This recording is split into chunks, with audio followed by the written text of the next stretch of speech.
الله وبركاته. السلام. مرحبا بكم.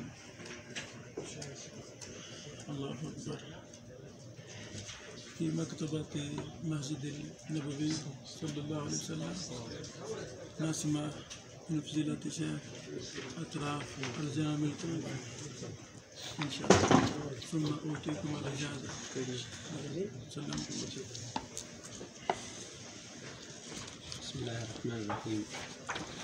اللهم اغفر لشيخنا وللحاضرين. قال المؤلف رحمه الله تعالى: كتاب الوحي. كتاب إنما الأعمال بالنيات. عن عمر بن الخطاب أن رسول الله صلى الله عليه وسلم قال: إنما الأعمال بالنيات وإنما لكل امرئ ما نوى. من كانت هجرته إلى الله ورسوله فهجرته إلى الله ورسوله، ومن كانت هجرته إلى دنيا يصيبها أو إلى امرأة ينكحها فهجرته إلى ما هاجر إليه. جزاكم الله خير شيخنا. قال رحمه الله: باب في صفة العدل لله تعالى يوم القيامة. قال تعالى: ونضع الموازين القسط ليوم القيامة فلا تظلم نفس شيئا وإن كان مثقال حبة من خردل أتينا بها وكفى بنا حاسبين. يخبر الله تعالى عن عدله وقضائه القسط بين عباده إذا جمعهم يوم القيامة. قال عن أبي هريرة قال النبي صلى الله عليه وسلم: كلمتان حبيبتان إلى الرحمن خفيفتان على اللسان ثقيلتان في الميزان سبحان الله وبحمده سبحان الله العظيم. جزاكم الله خيرا. أيها الإخوة الكرام، عندي السند العالي في العالم بيني وبين رسول الله صلى الله عليه وسلم 17 نفر بتوفيق الله.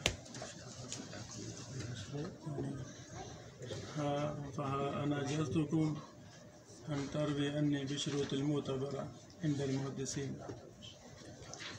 بارك الله فيك. قبلنا الإجازة. وإياكم. جزاكم الله خير. نكتب الأسماء يا شيخ. أيوة اكتب.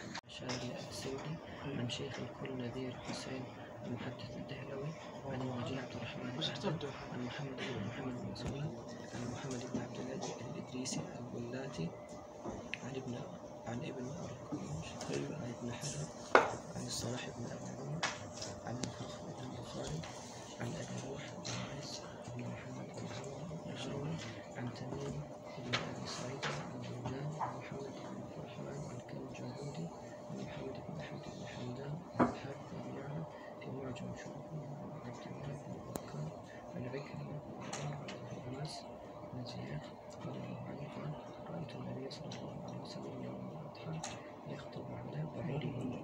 قال الحاكم الذهبي في سير القرآن: وهذا حديث عام متساعد بما جدا. قد وقع النبي صلى الله عليه وسلم علم مقتضى حديث أنا أوتيكم إجابة. بارك الله.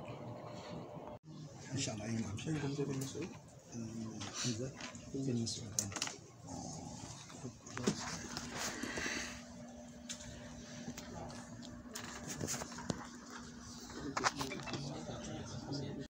السلام عليكم. هذا هو. أنا أتصل.